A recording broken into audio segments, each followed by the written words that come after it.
Hello everyone, I'm Romy J. De Los Santos. And I'm Chair May S. Sina, and we are the owners of Taro ni Crinkles.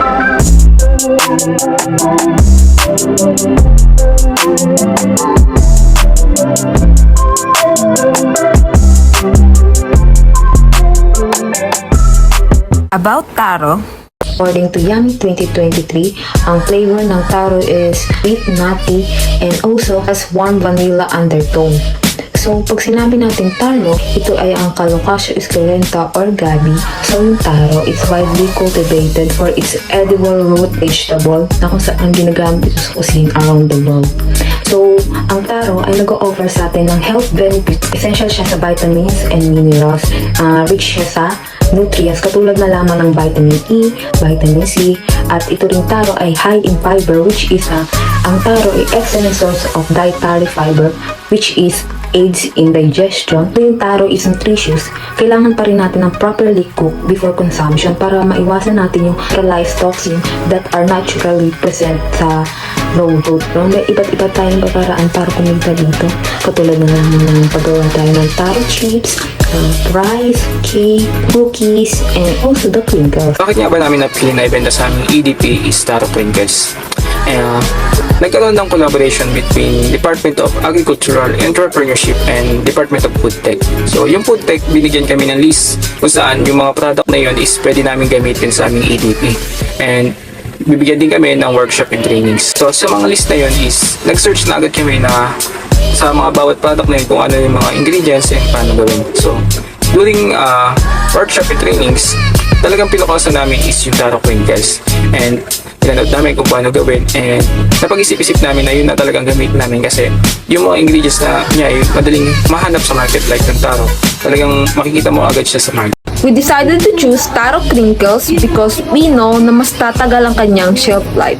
And the major reason kung bakit namin pinili na ibenta ang Taro Crinkles sa aming EDP is because the delightful flavor of taro combined with irresistible texture of crinkles creates unique combination that not only appeals to consumer-changing taste but also for growing demand for innovative treats. And that's why we can provide advantage to competitors or stand out to crowded market. And naging dahilan din namin na piliin ito because some Filipinos wants to eat sweet and chewy as snack, especially children.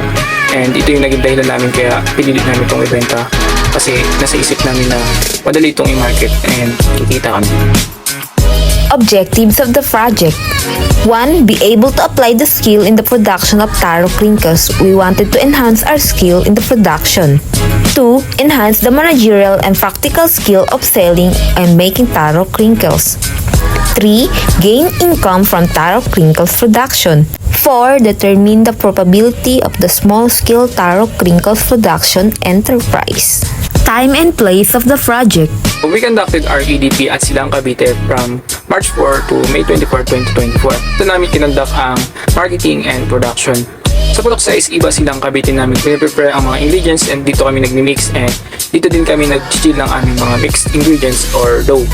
And after 1 hour of chilling process, binabiyahe namin ang Silang Cavite to Cavite State University Indang Campus ng 20 minutes gamit lang ang motorcycle. And doon kami nag-bake ng aming mga taro crinkles. Nagkaroon kami ng workshop and trainings kung saan itinuro sa amin ng mga food tech student kung paano namin step by step gawin ang mga product na napili namin. And after 1 week, nagkaroon kami ng trainings. Doon, actual namin gagawin ang mga product na napili namin, and Ma'am Elma Igape ang magdi-decide kung kami magpo-proceed na sa mass production or sa aming EDP. After workshop and trainings, nagkaroon kami ng meeting, and doon pinag-usapan ng about the selection of products, and nagkaroon din kami ng discussion about sa costing. So, sa bawat mga information namin na kukuha is nininote namin ito sa aming mga phone, and lalo-lalo na yung mga formulation, mga orders, and mga kailangan namin gawin. For advertisement, nag-create kami ng Facebook page kung saan pinopost namin yung mga products namin and kung kailan to available. And nagawin namin to para makakuha ng customers at may maibenta. And pinopost din namin dito ang mga customers na bumibili sa amin. And bukod dito sa Facebook page namin, naglalako din kami sa mga bahay-bahay. And pagkatapos namin mag-baking sa food laboratory, nag-iikot kami sa school kung saan inaalok namin ng mga estudyante para bumili. And ang mga materials namin tulad ng dehydrator, bowls, spatula, and others is binili namin sa Fortune King sa Silang Cavite. And yung iba po is binili namin via Shopee. And sa pag-purchase po ng aming mga ingredients tulad ng all-purpose flour, eggs, sugar, vanilla extract, and others is binibili po namin siya sa Queen A Silang Cavite. And yung taro po namin is binibili po namin sa Silang Market kung saan nakakita kami ng pinakamurang pagbibilhan which is 50 pesos per kilo. And doon na po kami bumili ng aming taro until matapos po ang production. And these are all ingredients that we need. For production po, kailangan po nating linisin bago at matapos ang mga gagamitin natin and kung saan tayo gagawa. And para po maiwasan ang pagkasira ng ating product and para makasigurado tayo sa quality ng ating mga product. And bukod po doon, kailangan po nating magsuot ng mga PPEs tulad ng hairnet, face mask, apron, and gloves. In preparing ingredients po is kailangan po muna natin makagawa ng taro powder dahil yun po yung main ingredients natin. So kailangan po nating hugasan at balitan ang ating taro fresh and bago po natin to slice ng maninipis. And pagkatapos po nun is kailangan po natin ilagay sa dehydrator. Yung dehydrator po yun po yung ginagamit namin para ma-dried ang ating taro. And pagkatapos po natin may arrange ang taro natin sa dehydrator, isi-set po natin ito ng 70 degrees Celsius. And 2 to 3 hours po, matutuyo na po ang ating mga sliced taro natin. And yung pagpatuyo po nito is nakadepende po sa kapal or nipis ng ating pag-slice sa taro. And pagtuyo na po lahat ng ating taro, magpuproceed naman po tayo sa pulverize or pag-powder po ng ating taro gamit po ang food processor. Every 1 kilo po ng taro fresh, nakakagawa po kami ng 250 grams na powder. Sa pag-prepare po ng ingredients, kailangan po nating siguraduhin na tama po ang ating mga sukat. Dahil sa pagbago po ng sukat na ito is mababago din po yung texture or quality o at lasa po ng ating product. And sa bawat And meron po kaming iba't ibang formulation based po sa aming target produce. Meron po kaming formulation for 1 kilo of flour, 2, and 3. Dahil nakadepende po kami sa mga pre-orders po namin para makasigurado po kami na every cycle masosold out po yung aming mga taro crinkles. And sa pagmix naman po ng ingredients, nakahiwalay po ang pagmimix ng wet dough sa dry dough. Sa wet dough po, ang included po na ingredients doon po is yung taro powder, sugar, eggs, vegetable oil, and vanilla extract. And sa dry dough naman po is yung all-purpose flour, salt, and baking powder. And next po is ihalo na po natin yung wet dough sa dry dough. So ang paghalo po is gradually para po maiwasan natin ang pagbubo at mahalo din po natin to ng ayos. And pag nakuha na po natin yung consistency or yung texture na hinahanap po natin sa ating dough, i-divide na po natin ito sa dalawa. Hindi na namin po ito tinitimbang or pagsasakto po namin ang timbang nilang dalawa kasi nag-a-adjust na lang po kami pagdating ng baking process. So magkakaroon po tayo ng dalawang dough. Yung isa po is plain and yung isa ay may chocolate. Ang ginagawa po namin sa chocolate is nag-iinit po muna kami ng pan and saka po namin ilalagay yung chocolate para po maiwasan po namin ang pagkasunog ng chocolate. So ito po yung naging innovation po namin sa aming taro crinkles as suggested by Mamel Magape. Ito po ay parang marble but in crinkles form po. Pagkatapos po namin mamix po itong dalawang dough namin, ilalagyan po namin ito ng cling wrap sa ibabaw and ipoproceed na po namin siya sa chilling process. So, sa pagbe-bake po ng taro crinkles, meron po itong timbang per piece. So, 15 grams per piece po. At dito po yung sinasabi ko po na nag-adjust po kami pag nagbe-bake na po kami. So, kumukuha po kami ng half scoop sa plain and half scoop din po sa chocolate. So, hindi po namin actually na natitimbang ang every scoop po namin sa bawat dough. So, pagkatapos po natin itong timbangin, i-cover po natin ito ng confectioner sugar. So, pagkatapos po nito is saka po natin bibilugin and ifo-flat. So, i-arrange po natin ito sa baking tray kung saan meron pong parchment paper para po maiwasan ang pagdikit ng ating product sa tray. So, bago po natin isalang ang ating mga taro crinkles, kailangan po muna nating mag-preheat ng oven ng 180 degrees Celsius ng 15 minutes. And for baking time of our taro crinkles po is 10 to 12 minutes. And kung susobra po doon, maaari pong masunog and matigas po. And kung mababa naman po doon, maaaring mahilaw po. And kapag ito po ay luto na, kailangan po natin tanggalin po agad ito sa tray. Dahil maaari po itong maluto pa rin and tumigas po ang ilalim dahil mainit pa po ang ating tray. So kailangan po natin siyang palimigin sa isang lalagyan bago po i-packaging para po maiwasan po natin masira ang ating mga packaging materials. So bago po natin to i-deliver sa ating mga customers, ito po yung naka-place po sa 450 ml tub and meron pong itong sticker logo ng aming brand name and logo. Total produce po namin ng taro crinkles every cycle is hinahati po namin sa dalawa and parehas po kaming nagbebenta and binibenta po namin to 55 per tub. So meron po kaming ino-offer na free delivery for minimum 3 tubs po. And ito po yung mga naging feedback ng aming mga customers. Hello po, ate, ang sarap po ng crinkles nyo. Bibili ulit ako pag meron ulit kayo. Pre, next week na ulit ako kuha, pero next week to na akin, pre. Masarap po siya. Nagustuhan din po siya ng mga kaklase ko. We decided na 7 pieces ang ilagay namin sa isang tub para sa mga student na nagbabudget lang ng pera like Ma'am Gabriel na siya mismo yung pumupunta sa food laboratory para bumili sa amin ng taro crinkles. And ang lugar kung saan mas mabenta yung product namin ay sa Purok 6, Iba Silang Cavite, and Purok 1, Pulong Saging Silang Cavite. And also sa CBSU, not just the student and also yung mga professor like Doc Ted and Ma'am Hadasa. And sa isang tub, which is 450 ml, meron siyang laman ng 7 pieces of crinkles na ang timbang niya ay 15 grams. And ang naging total sold namin sa aming crinkles ay 436 tubs.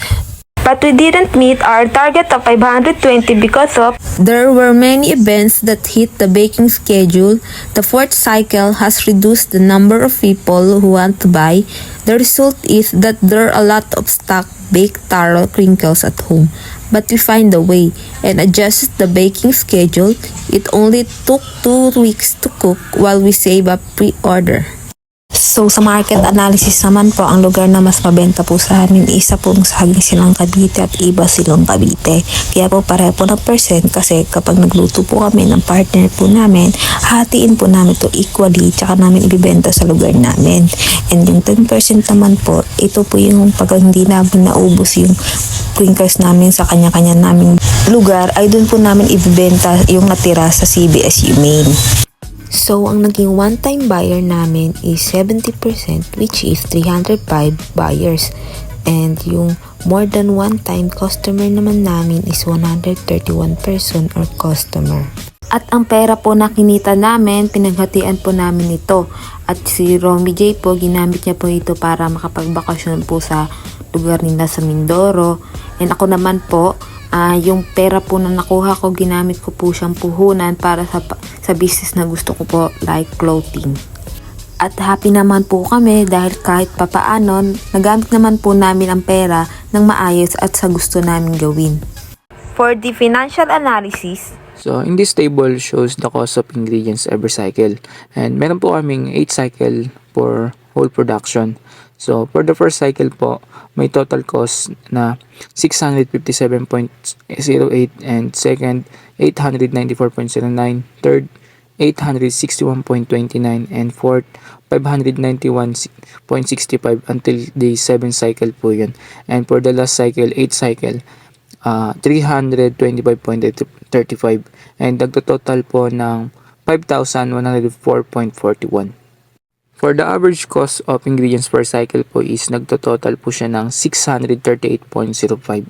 And for the cost of other supply po, including confectioner, sugar, grease for paper, cling wrap, nagtototal po siya ng 1,385 and for the average total cost per cycle po is 173.13.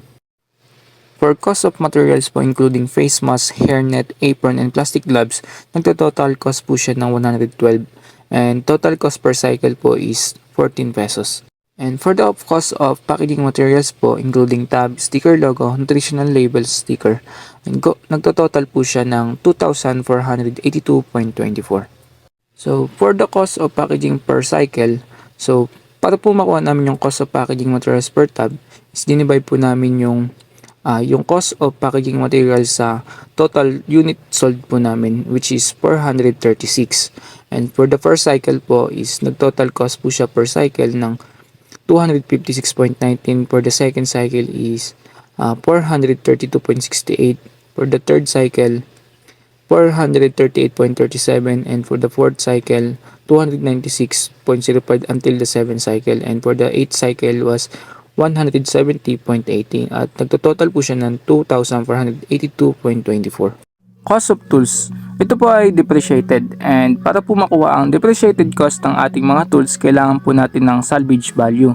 So para po makuha ang salvage value, kailangan po natin i-multiply ang actual price ng tools natin sa 15%. At ang magiging result po doon is isubtract naman po natin ito sa actual price din po. And i-divide po natin sa lifespan in monthly basis, and i-multiply naman po natin to kung ilang buwan nating nagamit. At ang naging total po ng depreciated cost ng ating tools is 146.21. Cost of labor, including the cleaning and disinfection, procurement of materials and ingredients, preparation of ingredients, cooking, packaging, distribution and marketing, and recording. Dito po ang ginamit po naming wage per hour is 48.13, and nagtototal po ito ng 5,889.19. And for the other costs, including gas oven, transportation, electricity, is nagtototal po siya ng 1,634. For total production costs, including the cost of ingredients, other supplies, materials, packaging materials, tools, labor, and other costs, nagtototal po siya ng 16,753.05. For the total sales po, yung first and second cycle po namin, binenta po namin siya ng 50 pesos per tab.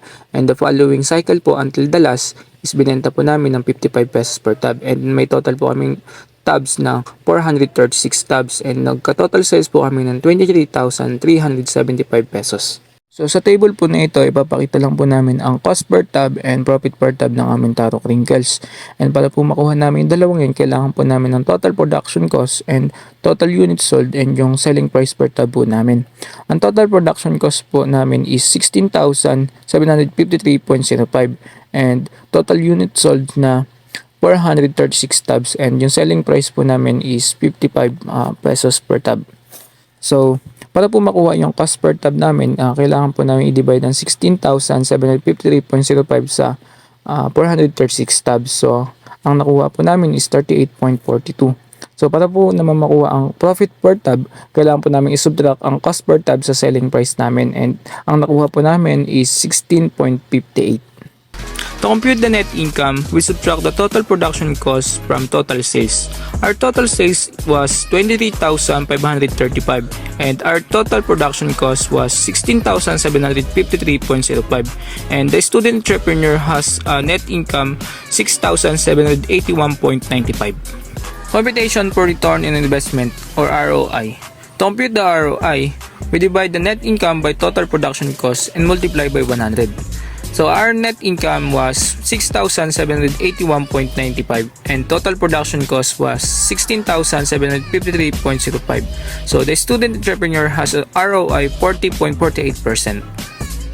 Computation for break-even point. To compute the break-even price, we divide the total production cost by number of tabs to be sold. Our total production cost was 16,753.95, and the number of tabs to be sold was 436 tabs, and our break-even price was 38.42 per tab. To compute the break-even production, we divide the total production cost by price per tab.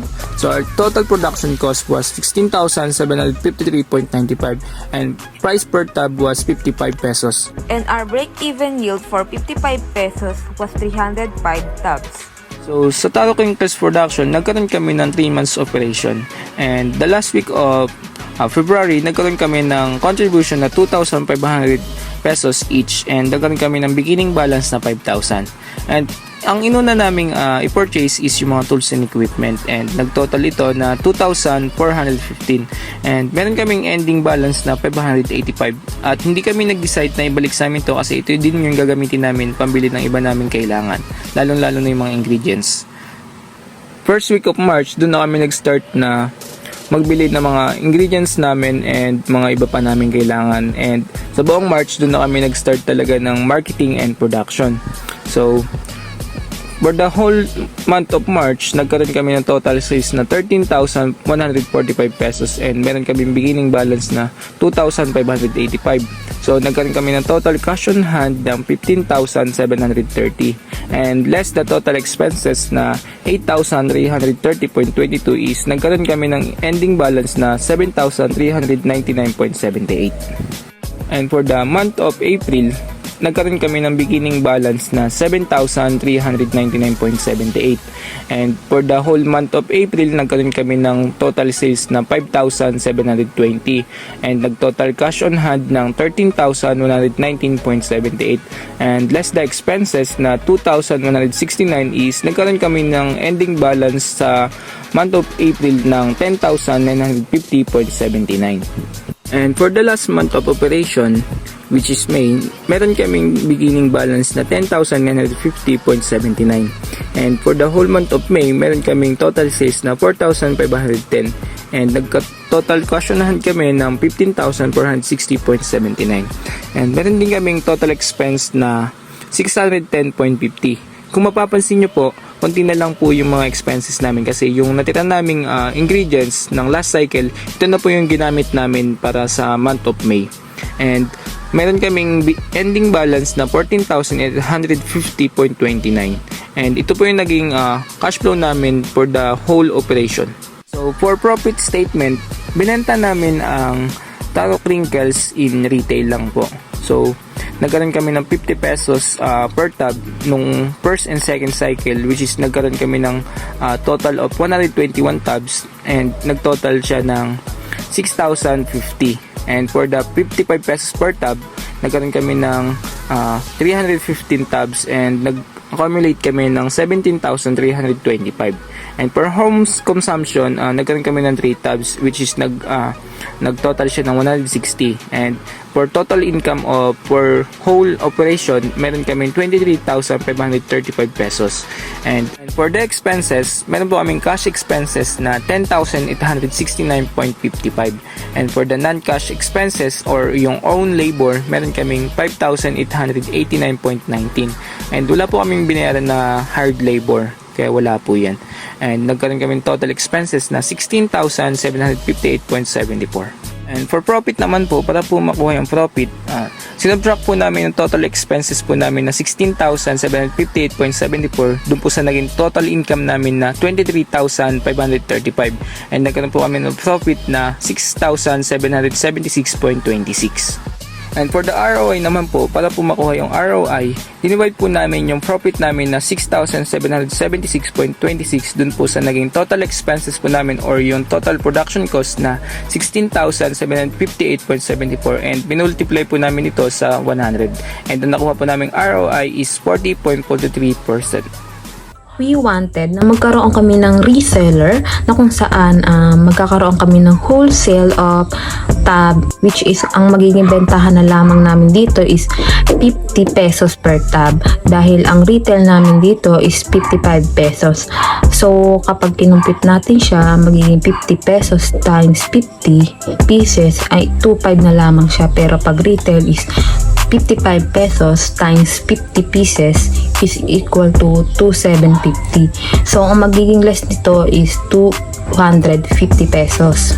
At kapag bumili naman sila sa amin ng wholesale, magkakaroon din naman sila ng free 2 tubs ng crinkles. Because of that, mas mag-grow yung product namin, makikilala ito, and also, hindi lamang ito makikilala, kundi matutulungan din namin yung other people na kumita.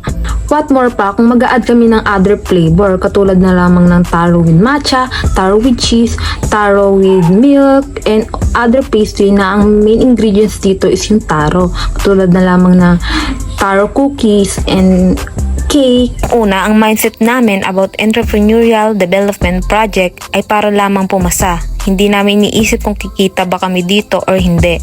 But more than that, tinuturuan tayo dito kung paano mag-budget ng pera, humawak ng pera, tinutulungan tayo kung paano magplano ng isang business, humawak ng business, and also makipag-communicate sa iba para mas ma-attract sila sa business natin or sa product natin. at ang taro, nagkaroon din siya ng product enhancement and value adding sa aming product. Our problem that we encounter during baking schedule are change of baking schedule, unexpected changing price of ingredients. Our solution during that day are we plan to bake crinkles 2 times in a month. We look for cheaper ingredients but quality, and it was at Winnie store. Me and Romy has an equal responsibility. They both present in overall production activities until marketing.